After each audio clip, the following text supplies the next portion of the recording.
In the first episode of this series, we looked at two approaches to producing fusion energy based on the fuel, either deuterium-based fuels or the fuel based on a combination of hydrogen and boron. In this episode, we'll start looking at the other main ways that the approaches to fusion energy differ, which is, on the one hand, approaches that use external magnets to control and confine the plasma where the fusion reactions take place, or, on the other, approaches that don't need these external magnets, that either use the magnetic fields produced by the currents within the plasma itself, or don't use magnetic fields at all. If we look at the main types of machine that use these approaches, there are three main types that use the external magnetic field approach. That's the tokamak that many people have heard about, the stellarator, and the field reversed configuration, or FRC. If we look at the ones that don't need external magnetic fields, there's the device that we ourselves at LPPFusion work with, the dense plasma focus. There's the Z-pinch, which is a closely related device. And then there's the approaches that use big lasers. Another way of looking at this is to look at a grid of the companies that are involved in these various approaches with various fuels. So we have, using the low-density approaches that result from external magnets, with deuterium-based fuels, we have CMS using a tokamak and helium using an FRC. Using this external magnetic field approach and hydrogen-boron fuel, we have TAE using an FRC and the big Chinese company ENN using a spheromak, which is a type of tokamak. If we look at those using the high-density approach, it doesn't use external magnetic fields. We have ZAP Energy and MIFTY trying this approach with deuterium-based fuels, and with hydrogen-boron fuel, we have LPPFusion using the DPF, HB11, and Marvel using lasers. So in this episode, we'll focus on these external magnetic field machines and why they result in low-density plasmas, which means you need really big machines. What I'm going to talk about right now is how this approach leads to machines that are necessarily big and expensive, more expensive in terms of capital investment than existing conventional energy sources. So to understand why this is, we need a number of concepts, but each one is pretty simple to understand. First of all, there are technological limits to how strong magnetic fields can be from these external magnets. Researchers have been working for years to make these magnets stronger and stronger, and they are progressing, but very slowly over years and decades. Right now, the strongest magnetic fields are about 12 Tesla. Now, for comparison, that's about 4 times the magnetic field strength that you experience in a normal MRI medical scanner.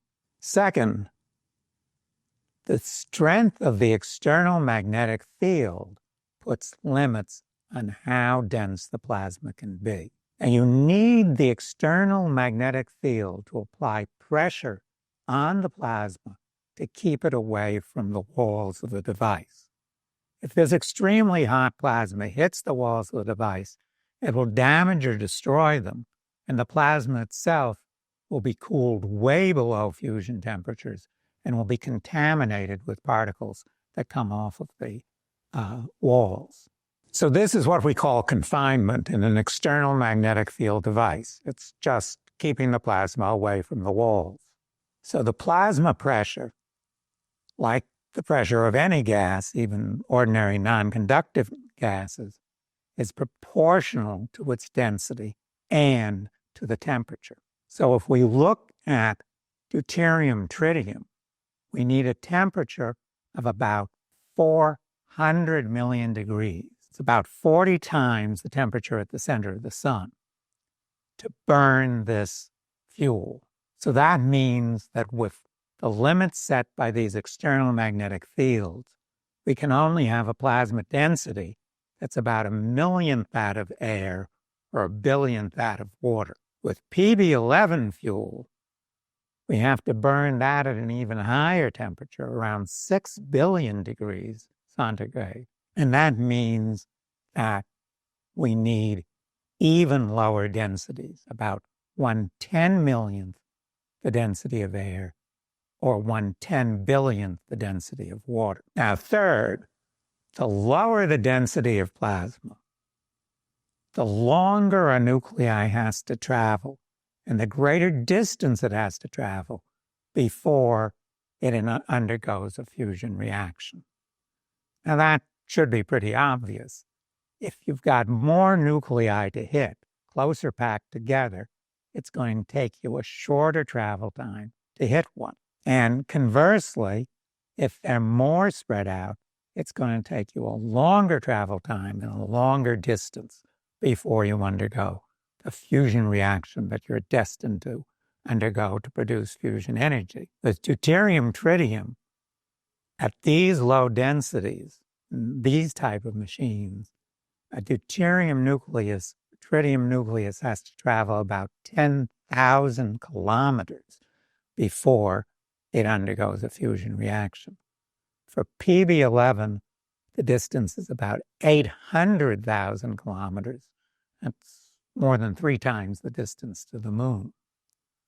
Well, it's obvious that you can't have a machine that's 10,000 kilometers long. So the only way you can get usable fusion energy is by forcing these nuclei to go round and round and round inside your machine. Many, many revolutions. Now, the fourth concept is that there are limits to how many revolutions you can get these nuclei to do within a real plasma because of plasma instabilities. Now, we've mentioned many times that plasmas are naturally unstable. The structures that they form, like filaments and plasmoid, tend to fall apart fairly quickly in a time that's dependent on the scale of the phenomena.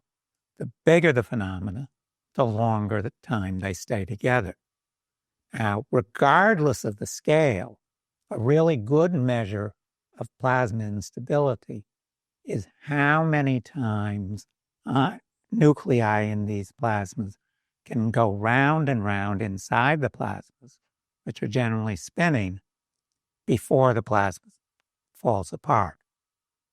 Regardless of the scale, going from solar flares all the way up to galaxies, plasmas only stay together in nature for dozens or hundreds or at most 1,000 revolutions.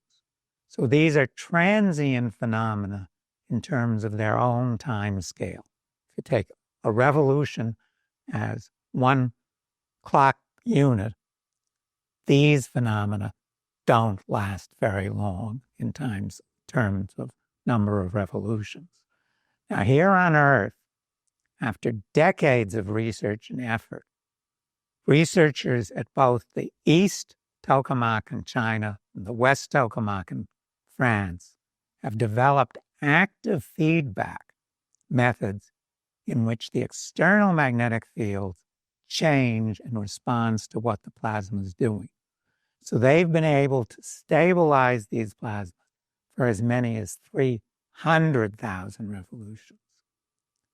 That's at pretty low temperatures, much below fusion temperatures, and it's very difficult to go beyond that level. If you can only confine the plasma for a given number of revolutions, then the longer it takes your nuclei to fuse, the bigger your machine has to be. The lower the density, the longer the time the bigger the machine. Because if you have a fixed number of revolutions, then you can get the size of the machine by simply dividing the distance it has to travel by the number of revolutions. That gives you your circumference. So to summarize, there are technological limits on how strong the fields of external magnets can be. That limit on field strength limits the amount of density the plasma can have. Low density plasma means long distances before fusion occurs. Plasma instability limits the number of revolutions that you can have in such a machine and still have confinement. If you combine the limit on the number of revolutions and the long distance until fusion occurs, that gives you the need for big machines. Big machines are heavy machines, they're expensive machines. That's why all machines that are based on external magnetic fields will be expensive. Far more expensive in terms of dollars per watt than existing energy sources. So for example, if you have to travel 10,000 kilometers to get your fusion reaction, and you only can confine that for 300 revolutions, then the circumference of your machine has to be about 10,000 kilometers divided by 300,000, which is 30 meters, which means your radius is about 5 meters.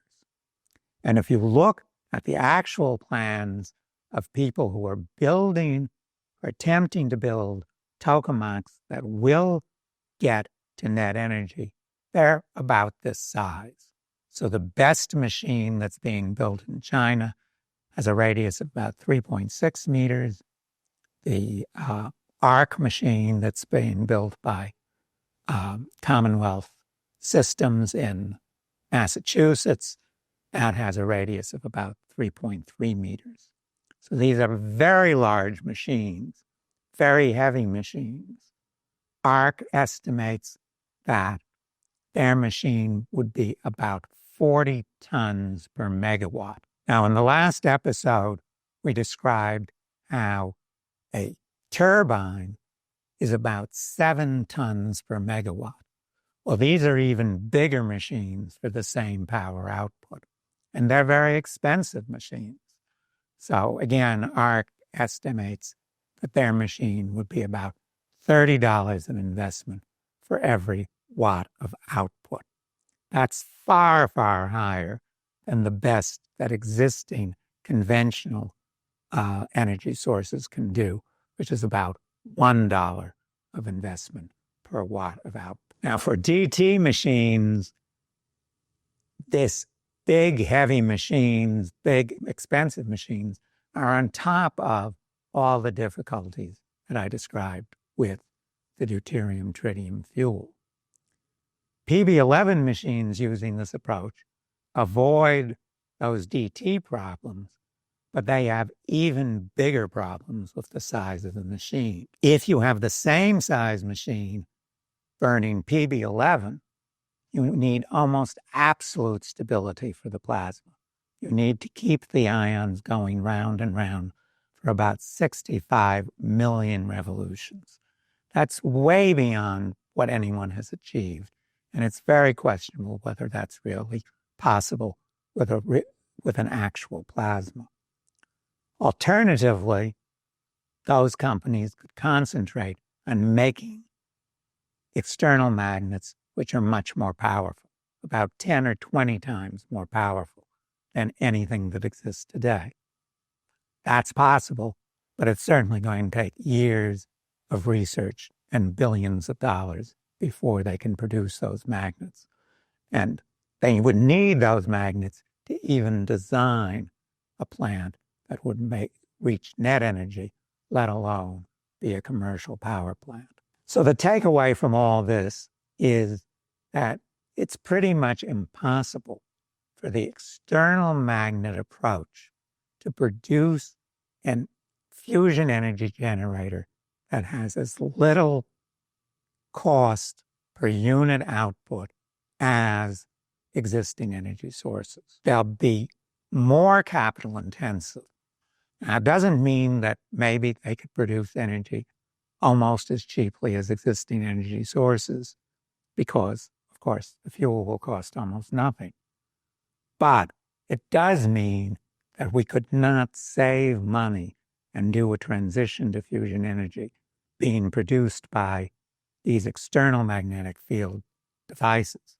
And it also means that the research and development leading to the perfection of these devices is going to be very expensive, because each of these machines is going to be large and expensive. So in the next episode, I'll discuss the alternative route, the route that doesn't require external magnetic fields, which is the route that we're taking. Tired of inflation, wars, and inequality caused by the energy crisis? LPPFusion is developing a solution that could allow everyone to have cheap, clean, off-grid, and sustainable fusion energy. Invest now as we seek to bring this potentially life-changing technology to market.